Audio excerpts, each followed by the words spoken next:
السلام علیکم ورحمۃ اللہ وبرکاتہ۔ آج کی اس ویڈیو میں جس واقعے کو ہم آپ کو بتانے جا رہے ہیں وہ کوئی عام واقعہ نہیں ہے، بلکہ یہ واقعہ قرآن کے اندر ہی موجود ہے، اور یہ ایک واقعہ کوئی عام انسان کا نہیں بلکہ ایک نبی حضرت سلیمان علیہ السلام کا ہے، جن کی حکومت پوری دنیا پر تھی۔ دوستو، ایک ایسا پرندہ کہ جس نے پوری قوم کی تقدیر بدل دی اور پوری سلطنت کو بدل دیا۔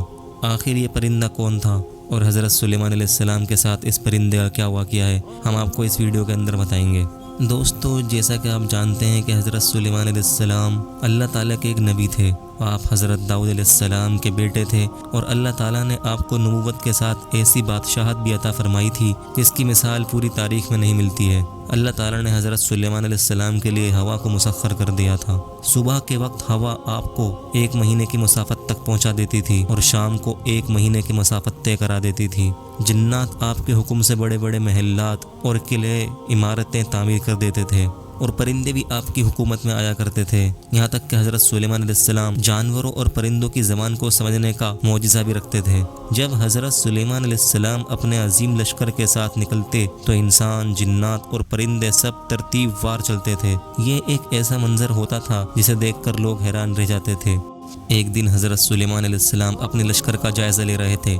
آپ کی نگاہ ہر طرف گھوم رہی تھی، ہر سپاہی اپنی جگہ پر موجود تھا، پرندے اپنی صف میں کھڑے تھے، مگر اچانک آپ کی نظر ایک خالی جگہ پر پڑی۔ یہ جگہ ہدہد کی تھی۔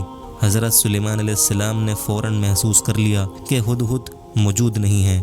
آپ نے فرمایا، کیا بات ہے کہ میں ہدہد کو نہیں دیکھ رہا؟ کیا وہ غائب ہو گیا ہے؟ اگر وہ واقعی کسی مجبوری کے بغیر یہاں موجود نہیں ہے تو میں اسے سخت سزا دوں گا یا اسے ذبح کر دوں گا۔ یہ اس بات کی طرف اشارہ تھا کہ حضرت سلیمان علیہ السلام اپنی سلطنت کے ہر فرد پر نظر رکھتے تھے، چاہے وہ ایک طاقتور انسان ہو یا ایک چھوٹا سا پرندہ۔ کچھ وقت ہی گزرا تھا کہ پھر اچانک سے ہدہد واپس آ گیا، اور وہ دور دراز علاقوں کا سفر کر کے آیا تھا۔ اس کے پاس ایک ایسی خبر تھی جو پوری سلطنت کے لیے حیران کرنے والی تھی۔ ہدہد نے حضرت سلیمان علیہ السلام کے سامنے بڑے ہی ادب سے عرض کیا، میں ایسی بات جانتا ہوں جس کا آپ کو علم نہیں ہے۔ یہ بہت بڑی بات تھی۔ ایک معمولی پرندہ اللہ کے نبی کے سامنے یہ کہہ رہا تھا کہ وہ ایک نئی خبر لے کر آیا ہے، مگر یہ گستاخی نہیں تھی بلکہ ایک سچی اطلاع یعنی خبر تھی۔ اس نے کہا کہ میں قوم سبا کی طرف سے ایک خبر لے کر آیا ہوں۔ دوستو، سبا موجودہ یمن کے علاقے میں آباد ایک خوشحال قوم تھی۔ وہ تجارت، کھیتی باڑی اور دولت میں بہت آگے تھی۔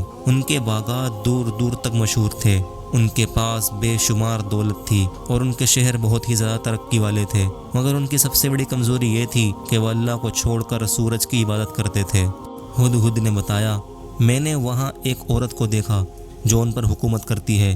یہ عورت ملکہ سبا تھی، جسے تاریخ میں بلقیس کے نام سے بھی یاد کیا جاتا ہے۔ یہ نہایت ہی سمجھدار اور طاقتور حکمران تھی۔ اس کے پاس ایک عظیم الشان تخت تھا جسے دیکھ کر لوگ حیران رہ جاتے تھے، اور اس کی سلطنت مال و دولت سے بھرپور تھی۔ ہر طرف خوشحالی تھی، مگر وہ اور اس کی قوم اللہ کی عبادت نہیں کرتے تھے بلکہ سورج کی عبادت کیا کرتے تھے۔ ہدہد نے کہا، میں نے دیکھا کہ وہ اور اس کی قوم سورج کو سجدہ کرتے ہیں۔ یہ سن کر حضرت سلیمان علیہ السلام کو بہت افسوس ہوا، کیونکہ اتنی ترقی اور دولت کے باوجود وہ لوگ اپنے خالق کو یعنی اللہ کو نہیں پہچانتے تھے۔ شیطان نے ان کے اعمال کو خوبصورت بنا کر انہیں حق سے دور کر دیا ہے۔ حضرت سلیمان علیہ السلام نے فوراً کوئی فیصلہ نہیں کیا، بلکہ ہدہد سے کہا، ہم دیکھیں گے کہ تم سچ کہتے ہو یا جھوٹ۔ یہ لوگوں کے لیے ایک سبق ہے کہ کسی خبر پر فوراً یقین نہیں کرنا چاہیے بلکہ پہلے تحقیق کرنی چاہیے۔ حضرت سلیمان علیہ السلام نے ایک خط لکھا۔ یہ خط مختصر تھا، لیکن اس کے اندر جو باتیں لکھی تھی وہ بہت بڑی تھیں۔ اس میں لکھا تھا، بسم اللہ الرحمن الرحیم، پھر آگے لکھا، میرے مقابلے میں سرکشی نہ کرو اور فرمانبردار بن کر میرے پاس آ جاؤ۔ دوستو، یہ دعوت تھی، جنگ کا اعلان نہیں تھا۔ حضرت سلیمان علیہ السلام نے یہ خط ہدہد کو دیا۔ ہدہد ہزاروں میل کا سفر طے کر کے سبا پہنچا۔ اس نے محل کے اندر جا کر خط ملکہ سبا کے سامنے ڈال دیا۔